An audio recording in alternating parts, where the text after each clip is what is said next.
ఈరోజు శబరిమల రాష్ట్రంలో అయ్యప్పలు లక్షలాదిగా రెండు ఉభయ రాష్ట్రాల నుంచి వెళ్తున్న తెలుగు ప్రజలు హైదరాబాద్కు తిరిగి వస్తామా లేదా అని ప్రాణాలు అరచేతిలో పెట్టుకొని అక్కడ క్యూ లైన్లో 20-25 గంటలు నిల్చొని అక్కడి నుంచి ఒక ఆహారము మంచినీరు వైద్య సదుపాయాలు లేకుండా ఎన్నో ఇబ్బందులు పడుతున్నారు.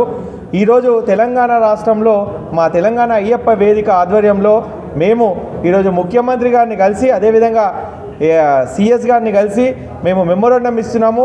తెలంగాణ రాష్ట్రంలో ఉన్న ప్రభుత్వము దయచేసి అయ్యప్పల కోసం ఆలోచించి మీరు ప్రత్యేక అధికారుల బృందాన్ని కేరళ రాష్ట్రానికి పంపించి అక్కడ ఒక హెల్ప్ లైన్ డెస్క్ ఏర్పాటు చేసి అదేవిధంగా ఇక్కడ స్వాములు పడుతున్న ఈ నరక యాతనను మీరు అర్థం చేసుకొని ఈ కొత్త ప్రభుత్వానికి మా జేఏసీ తరపు నుంచి ఒకటే విజ్ఞప్తి చేస్తున్నాం.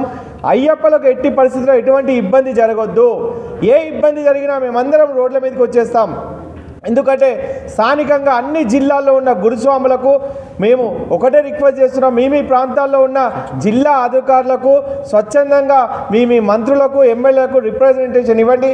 అయ్యప్ప స్వాములందరినీ కూడా ప్రత్యేకంగా మన భక్తులను కాపాడాల్సిన బాధ్యత కేరళ గవర్నమెంట్ తీసుకోవాలి. కాబట్టి ఈరోజు పినరయి విజయన్ ప్రభుత్వము పూర్తిగా ఈరోజు కమ్యూనిస్టు ప్రభుత్వము కేరళ రాష్ట్రంలో కరిమల వాసుని భక్తులను అతి కిరాతకంగా నీచంగా చూస్తూ తెలుగు రాష్ట్రాల ప్రజలను హీనంగా చూస్తూ అదే కేరళ వాళ్ళు అక్కడి నుంచి వెళ్తుంటే వారికి అన్ని సదుపాయాలు కల్పిస్తున్నారు. కానీ ఉభయ రాష్ట్రాల తెలుగు ప్రజలను మాత్రం చాలా ఇబ్బందులకు గురి చేస్తున్నారు.